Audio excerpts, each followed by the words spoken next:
We start this hour with the U.S. COVID crisis. 148,000 new cases reported yesterday, according to our own NBC News tally. That is the highest single-day total of this entire pandemic. Many states are now reintroducing safety measures they haven't had since the spring, as the number of people in the hospital hits all-time highs.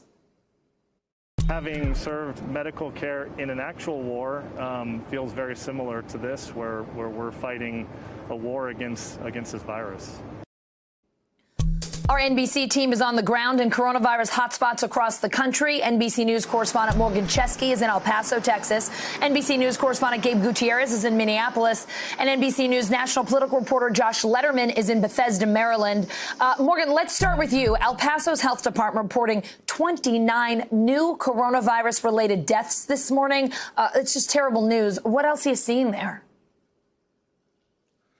Now, Allison, we're seeing a crisis deepened by the day here in El Paso. Earlier this week, we saw some of those mobile morgues arrive. By the end of today, we anticipate 10 of them to be in place here in El Paso. Those are the large refrigerated units that have now had to be brought here simply because the morgues are running out of room due to the death toll rising daily here. We do know that hospitalizations rates are skyrocketing, and hospitals have had to, in some instances, double up room capacity, 2 patients to a room. We know that doctors have been brought in from the Army, from the Air Force, treating those most critical, and tents have been set up around area hospitals to try and handle the influx of these patients. I had a chance to speak to one of the doctors who tells me that this is unlike any crisis he's ever dealt with before. Take a listen. Without a certainty of whenever this is going to end or when the spike's going to go down, we just don't know. So that creates anxiety, but we're able to understand that. We've developed our processes, our plans to deal with the surge, and that's what we've implemented. And the medical officials here tell me they have resources to handle their current number of patients, but there is an imaginary wall out there, Allison, that if these numbers continue to go up, they said that it's a worst-case scenario. They're trying not to hit, but at the same time, a very real possibility. Allison. Morgan, Texas's governor says that he is sending more resources to help El Paso. What's the plan? What are they trying to do there? Yeah, well, this has been kind of an ongoing process, specifically since October when these numbers started to tick up. We know that a field hospital has been established here in the El Paso Convention Center. Initially, only 50 beds were set up. Governor Greg Abbott saying last night that by the end of this week, that number will be doubled to have 100 beds there to handle some of the more stable COVID patients. In the meantime, we know that there are more state resources, healthcare workers being sent to help out as much as possible. Those tents that I mentioned that are set up around the hospitals will be staffed by some of those healthcare workers. We know that travel nurses have been flying into El Paso by the hundreds, working 6 days on, 1 day off, 12-hour days, doing whatever they can to try to treat these patients, while at the same time watching those case numbers rise in the very community they're serving. Allison? Morgan, an El Paso County judge extended the county's stay-at-home order through November, but we're hearing the state's attorney general is going to the courts to try to get rid of that order. Can you tell us more about this and why it is just so controversial? Yeah, this is a shutdown order that the entire state has been watching, essentially because it's pitting El Paso County against a local restaurant group that sued them and the Texas State Attorney General, Ken Paxton.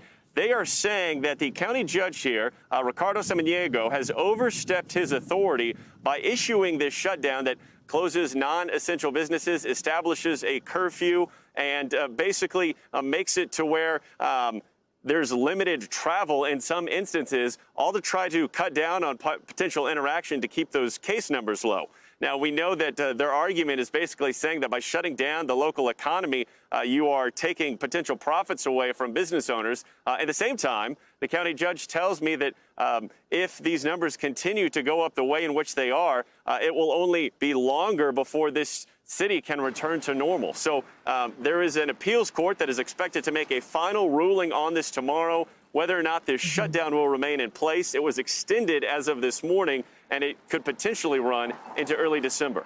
Allison? All right, Josh, let's go over to you. In Maryland, the governor is bringing back coronavirus restrictions. The state there setting new coronavirus records every single day for the last week. Tell us more about what's going on and what Maryland is trying to do to deal with it. Yeah, so Maryland and the National Capital Region is a good example of how barely any part of our country is no longer touched by the crisis that is raging across the nation. This is an area that had been doing fairly well up until recently, but now every single indicator, according to the governor, is getting worse.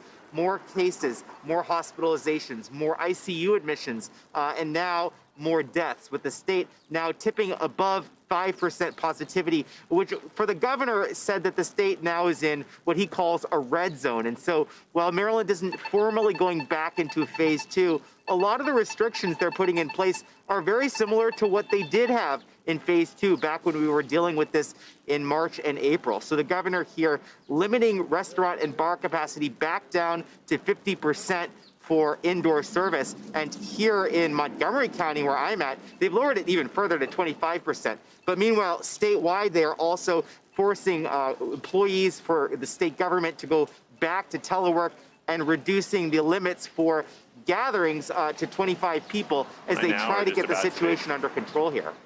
Josh, Ted Delbridge, the director of the Maryland Institute for Emergency Medical Services Systems, is warning that cases will peak in the winter. And we know that could still be months away, and things are already pretty bad. What happens if hospitals there max out? What's the plan? Yeah, well, so far they've been okay with hospital capacity here, and they're helped with the fact that there are some significant hospital resources here in Maryland, such as Johns Hopkins University, which we've all, of course, been following their modeling of the pandemic. They do have surge capacity here, just like Morgan was describing in Texas. So far, they haven't really had to tap into that. But the biggest thing, Allison, that they're trying to do is to avoid getting to that place by trying to keep the new transmissions under control, including through the new contact tracing app that Maryland has rolled out just this week. They've already got about 500,000 people who have enrolled in this. We got a chance to take a look at how the app works, and a lot of people think that these apps actually are tracking your location. That's not what it does. It's transmitting a randomly assigned number to other phones that come within that 6-foot radius of you, keeping track of that, and then once a day downloading a list of everyone who's tested positive and submitted their information into the system, so it can let you know you might have come in contact with someone, you should probably get a test or quarantine for a while. That is the biggest thing that Maryland authorities feel that they can do to avoid getting to a place where they run out of hospital beds. Josh, if I had that app, I would be tapping it to refresh as much as people were over the weekend tapping to see the election results. Seems like a pretty good idea and something that could help a lot of folks out. Morgan, Josh, thank you both. Coronavirus records crumbling in Minnesota. The state reporting 7,000 new infections in one day for the very first time. NBC News correspondent Gabe Gutierrez got rare access inside a COVID ward at one of the state's major hospitals. Allison, Minnesota just broke another daily record for new COVID cases, this time more than 7,200. And we got rare access inside the COVID ICU inside Abbott Northwestern Hospital here in Minneapolis. It has about 30 or so COVID ICU beds. Right now, about 3/4 of them are full. And the doctors and nurses we spoke with here say that they're concerned over the next couple of months, not just because of bed space, but they're also concerned about potentially staffing issues as the community spread continues here in this state. New COVID cases have jumped in Minnesota about 135%, Allison, over the last 2 weeks. And we managed to speak with one COVID patient who is still recovering here in the hospital, but she's been in here for about a month and a half. Her name is Kelly Meeker. She is 36 years old. She coaches gymnastics.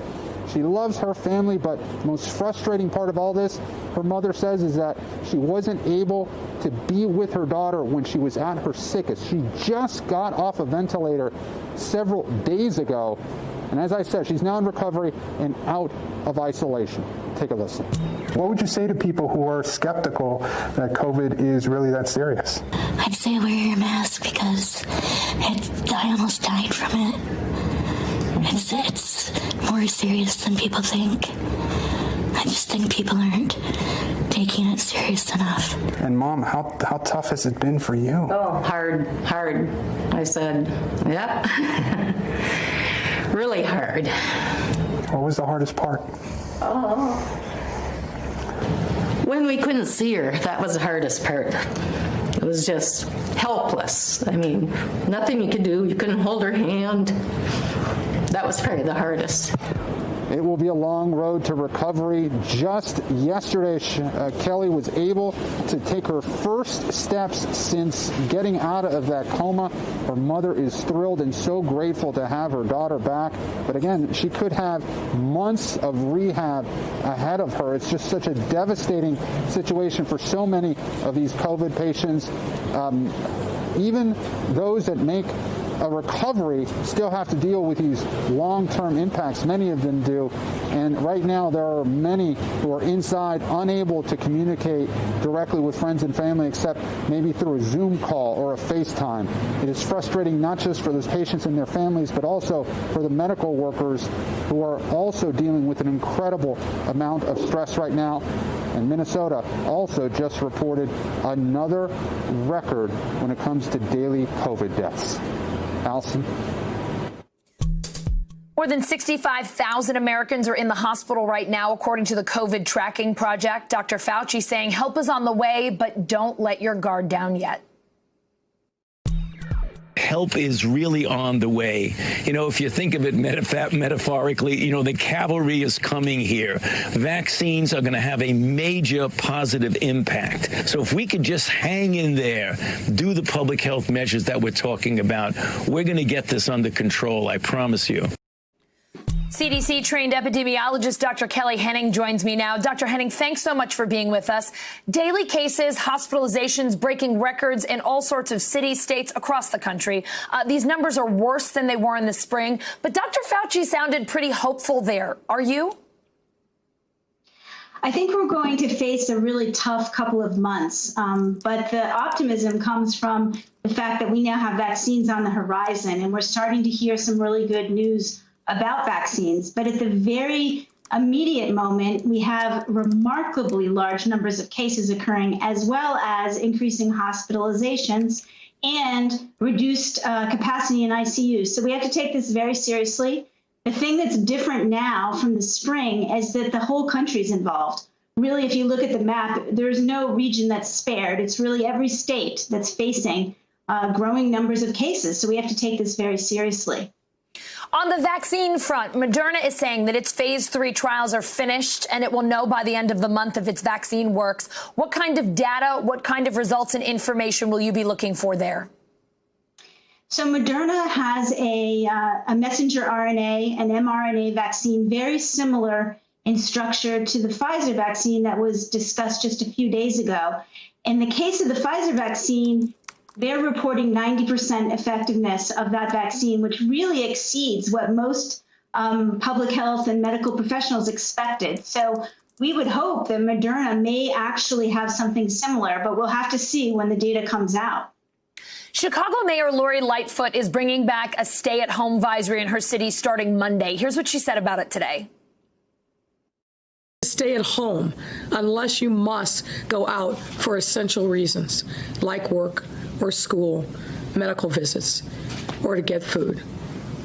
No visitors should be in your home unless they're essential workers like home health care or education workers. And no visitors includes family members that do not now today live with you. Do you think that more cities and states need to take these kinds of measures? You know, it's interesting when you look at these measures around the country, states and cities have a real patchwork of measures. There's a little bit of stay at home. There's a little bit of mask wearing discussion. It really varies by where you are. And it's really about following the data. We want to keep people safe. We want everyone to wear masks when they're not at home with their loved ones. And we want people to stay their distances. And if the data shows that increasing cases and increasing deaths and increasing hospitalizations, then the political persons in charge are going to have to issue more stringent stay-at-home orders. We'd like to avoid mass lockdowns because that is really problematic for the economy and for many other aspects of life, but we do need to keep people safe. How about the 10 p.m. restaurant and bar curfew in New York and New Jersey? What do you think of that rule? Is that effective? Does it make sense? I think we have to see. Okay. One thing about New York is they have extremely good data. They report their positivity rates by county, by neighborhood, basically every day. So when they put these orders in place now, I think we'll be able to actually judge just how effective they are. In theory, what they're trying to do is reduce crowded locations with lots of people close together. And we'll see if this is enough or if they need to do more. You're not kidding about the New York data. My mom loves to check in with me and let me know how bad it is where she lives compared with how I live. I mean, you could really hone in and see just what's going on in different neighborhoods. I'd like to play what Dr. Fauci said about whether the slow transition from a Trump to a Biden White House will make it harder to get the virus under control, and then get your take on the other side. The medical part of it just keeps going forward. I know this is what I and my colleagues do every day. One, getting the message to the American people like we're trying to do this morning, but also pushing ahead on the development of vaccines and on countermeasures. A lot of talk about the health of our democracy, but what about actual Americans' health? Are you concerned about this transition and how it could affect our well-being? So the U.S. has wonderful institutions, you know, CDC, NIH, FDA, and remarkable scientists, Dr. Fauci being the lead among them. So we have these institutions and these persons in place, and I'm hopeful that as we transition into the new administration, those will continue and only get stronger as we have increasing leadership. Dr. Henning, it's been a little while since we've seen you. I know that means that things are getting worse, and we're checking in with our doctors more often. Thank you so much for being with us and helping us navigate what's going on. Thank you. Hey, NBC News fans, thanks for checking out our YouTube channel. Subscribe by clicking on that button down here, and click on any of the videos over here to watch the latest interviews, show highlights, and digital exclusives. Thanks for watching.